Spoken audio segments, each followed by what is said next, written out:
Now, here's a pretty amazing story about how technology is helping to unlock some mysteries about humpback whales in the world's coolest continent. Using satellite tracking, scientists have been able to discover exactly where these whales are feeding in the southern oceans near Antarctica. This tracking information highlights the need for increased protection of the Western Antarctic Peninsula. Chris Johnson, Senior Manager of WWF Antarctica Program, joined us earlier on the program.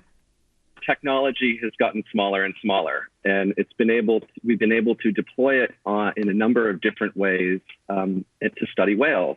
The Antarctic Peninsula is a remote place, but it's also one of the most spectacular places on Earth, where you have iconic species such as penguins, seals, seabirds, and of course whales that come to feed there on the smallest animal on the planet, Antarctic krill.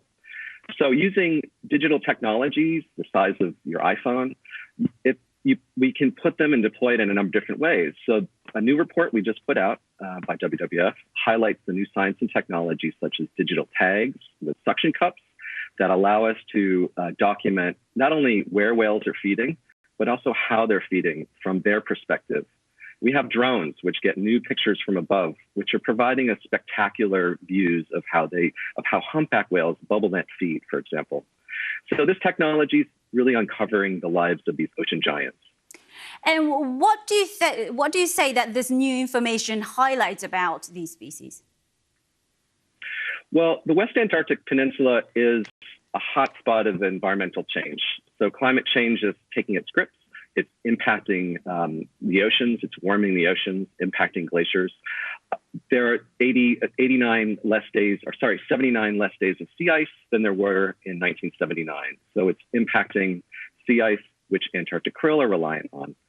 So the new technology allows us to document whales in a place where climate change is taking grips, but it's also where the commercial krill fishing industry primarily fishes, overlapping in the same feeding grounds at the same time.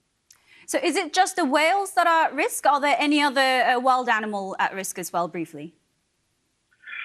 Penguins and seals also overlap with key krill fishing grounds.